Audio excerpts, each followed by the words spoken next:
Uma vida com propósitos, de Rick Warren. Dia 19. Cultivando a comunidade. Você poderá ter uma comunidade saudável, sólida, bem-sucedida e que Deus aprova somente se trabalhar duro para fortalecer os relacionamentos, tratando todos com dignidade e honra. Tiago, capítulo 3, versículo 18. Elas passaram a seguir o ensino dos apóstolos, a vida em comunidade, a refeição comunitária e a prática da oração. Atos, capítulo 2, versículo 42. Comunidade exige comprometimento. Somente o Espírito Santo pode criar uma verdadeira comunhão entre cristãos, mas ele cultiva isso por meio das escolhas feitas e dos compromissos que fazemos. Paulo faz referência a essa dupla responsabilidade. Vocês estão unidos na paz por meio do Espírito. Portanto, esforcem-se para continuar unidos desse modo.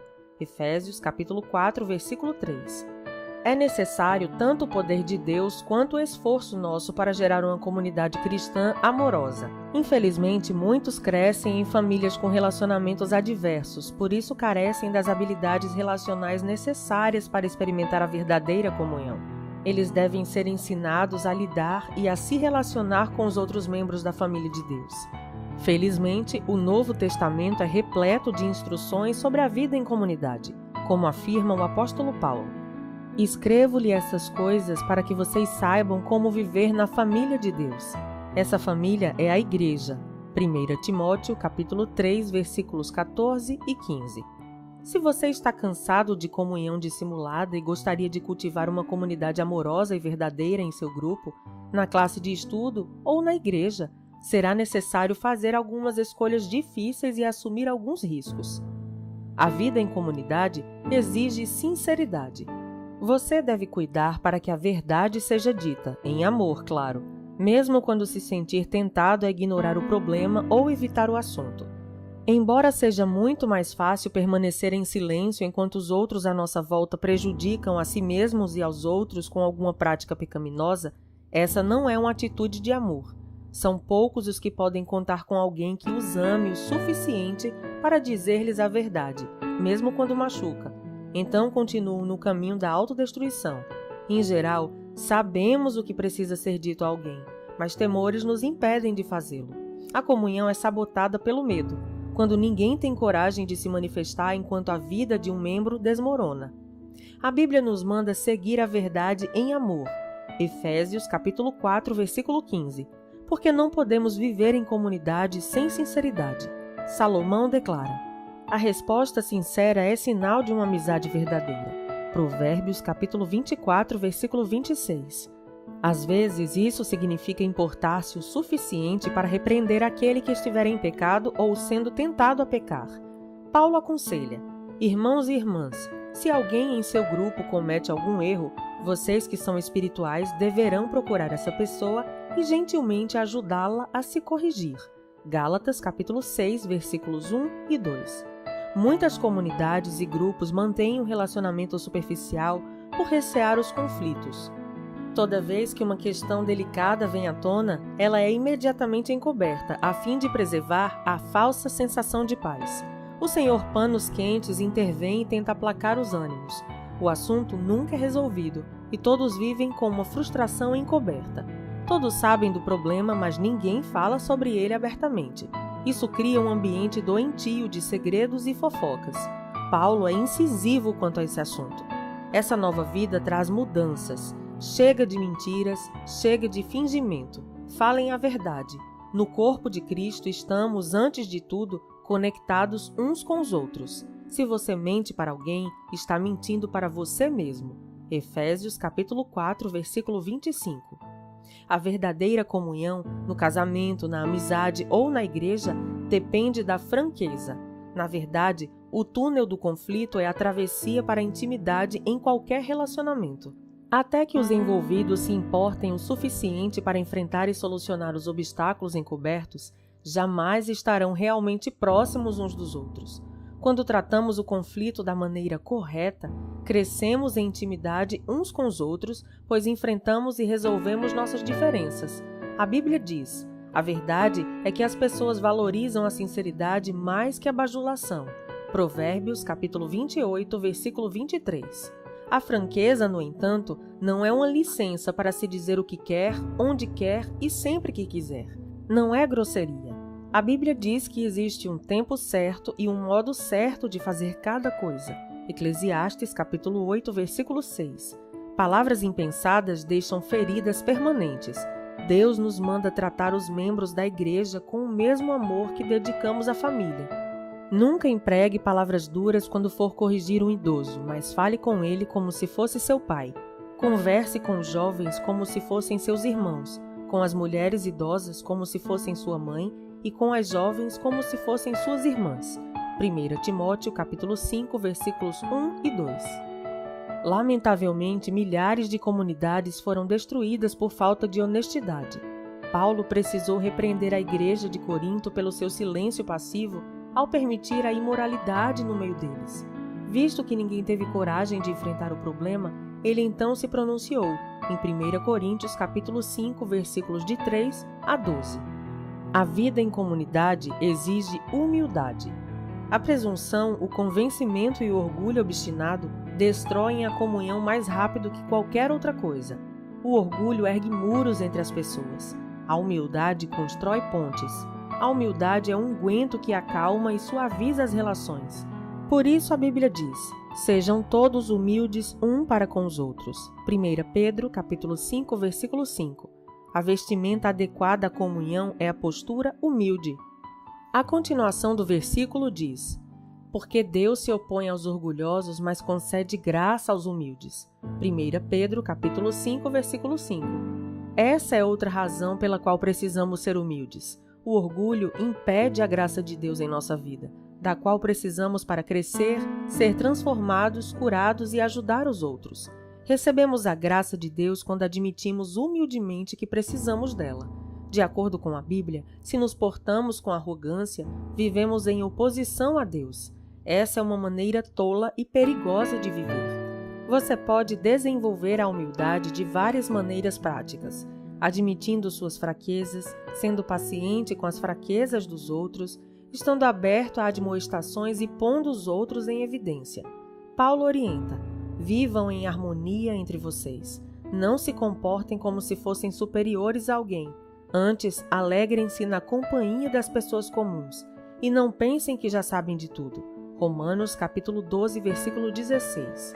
Aos cristãos de Filipos aconselha: nada façam por ambição egoísta ou por vaidade, mas humildemente considerem os outros superiores a vocês mesmos. Cada um cuide não somente dos seus interesses, mas também dos interesses dos outros. Filipenses, capítulo 2, versículos 3 e 4. Humildade não é pensar menos de si mesmo, mas pensar menos em si mesmo. A humildade é pensar mais nos outros. Os humildes estão interessados apenas em servir os outros, não pensam em si. A vida em comunidade exige cortesia. Somos corteses quando respeitamos as diferenças, quando temos consideração pelos sentimentos uns dos outros e quando somos pacientes com os que nos irritam. A Bíblia diz: é preciso carregar o fardo de termos consideração para com as dúvidas e temores de outras pessoas. Romanos, capítulo 15, versículo 2. Paulo diz a Tito: povo de Deus deve ser cortês e ter coração aberto. Tito, capítulo 3, versículo 2. Em toda a igreja e em cada grupo, há pelo menos uma pessoa difícil e normalmente mais que uma. Essas pessoas podem ter carências emocionais, insegurança profunda, maneirismos irritantes e habilidades sociais escassas. Você pode chamá-las carentes de graça extra. Deus colocou essas pessoas em nosso meio tanto para benefício delas quanto nosso. Elas são oportunidade para crescermos e um teste para a comunhão. Será que conseguiremos amá-las como irmãos e irmãs, tratando-as com dignidade? Em uma família de verdade, a aceitação não se baseia em critérios como inteligência, beleza ou talento de cada membro, mas no fato de pertencermos uns aos outros. Defendemos e protegemos a família. Um membro da família pode ser um pouco tolo, mas ainda assim é um de nós. Da mesma forma, a Bíblia diz: sejam dedicados uns aos outros como uma família afetuosa. Aprimorem-se em demonstrar respeito uns para com os outros. Romanos, capítulo 12, versículo 10. A verdade é que todos temos peculiaridades e traços de temperamento irritantes, mas a comunidade não depende de sermos todos compatíveis. O fundamento para termos comunhão é o nosso relacionamento com Deus. Somos uma família. Um elemento essencial para a cortesia é conhecer a origem das pessoas. Descubra o histórico delas. Quando você souber as experiências pelas quais já passaram, certamente será mais compreensivo. Em vez de pensar na distância que ainda precisam percorrer, pense no trajeto que já percorreram apesar da dor que carregam. Outro procedimento que faz parte da cortesia é não subestimar as dúvidas dos outros. O fato de você não temer alguma coisa não torna esse sentimento inválido. A verdadeira comunidade é construída quando as pessoas sabem que é seguro compartilhar medos e dúvidas sem serem julgadas. A vida em comunidade exige sigilo. Somente no ambiente seguro, onde existe acolhimento amável e sigiloso, as pessoas irão se abrir e compartilhar suas maiores mágoas, necessidades e erros. Sigilo não significa ficar em silêncio enquanto nosso irmão peca, mas saber que aquilo que for comentado no grupo ficará restrito ao grupo. É necessário conviver com isso e evitar a fofoca. Deus detesta a fofoca, principalmente quando maldosamente disfarçada de pedido de oração em favor de alguém. Deus diz: os maus provocam discussões, e quem fala mal dos outros separa os maiores amigos. Provérbios capítulo 16, versículo 28. A fofoca sempre causa mágoa e discórdia, e isso destrói amizades. Deus deixa isso claro quando nos orienta a advertir os que causam dissensão entre cristãos. Em Tito, capítulo 3, versículo 10. Eles podem até deixar o grupo ou a igreja ao serem confrontados com ações que semeiam a discórdia. Contudo, a comunhão da igreja é muito mais importante que qualquer indivíduo. A vida em comunidade exige constância. Você deve manter contato regular com seu grupo, a fim de desenvolver a verdadeira comunhão. Relacionamentos exigem tempo. A Bíblia diz: não abandonemos, como alguns estão fazendo, o costume de assistir às nossas reuniões. Pelo contrário, animemos uns aos outros. Hebreus capítulo 10, versículo 25. Devemos desenvolver o hábito de nos reunir. Hábito é algo que você faz com frequência, não uma vez ou outra. É preciso passar tempo com as pessoas, muito tempo, para estabelecer relacionamentos íntimos. Por isso observamos uma comunhão tão superficial em muitas igrejas. Não passamos tempo suficiente juntos, e o tempo que passamos é quase sempre gasto para ouvir uma única pessoa falar. Uma comunidade não é formada de acordo com a nossa conveniência. Vamos nos reunir quando eu tiver vontade, mas na convicção de que é necessária para a nossa saúde espiritual. Se você quiser cultivar comunhão verdadeira, isso significa reunir-se mesmo quando não tenha vontade, porque você acredita que é importante. Os primeiros cristãos reuniam-se todos os dias. Regularmente, eles adoravam juntos no templo todos os dias, reuniam-se em grupos pequenos nas casas para comunhão e participavam das suas refeições com grande alegria e gratidão. Atos capítulo 2, versículo 46. Viver em comunhão requer investimento de tempo. Se você é membro de um pequeno grupo ou de uma classe de escola dominical, recomendo que se faça um pacto entre todos no qual estejam incluídas as 9 características da comunhão bíblica. Compartilharemos nossos verdadeiros sentimentos, autenticidade, incentivaremos uns aos outros, reciprocidade, apoiaremos uns aos outros, compaixão, perdoaremos uns aos outros, misericórdia, falaremos a verdade com amor, sinceridade, admitiremos nossas fraquezas, humildade, respeitaremos nossas diferenças, cortesia, não divulgaremos segredos alheios que nos são ditos em confiança, sigilo, e faremos do grupo uma prioridade, constância.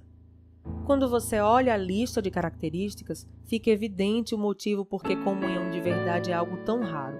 Ter comunhão significa desistir de nosso individualismo e independência para nos tornarmos interdependentes. Os benefícios de compartilhar a vida uns com os outros, no entanto, são plenamente compensadores e nos preparam para o céu.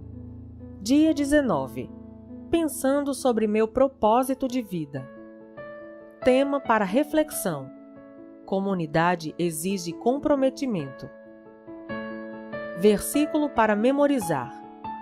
Nós compreendemos o que é o amor quando descobrimos que Cristo deu sua vida por nós.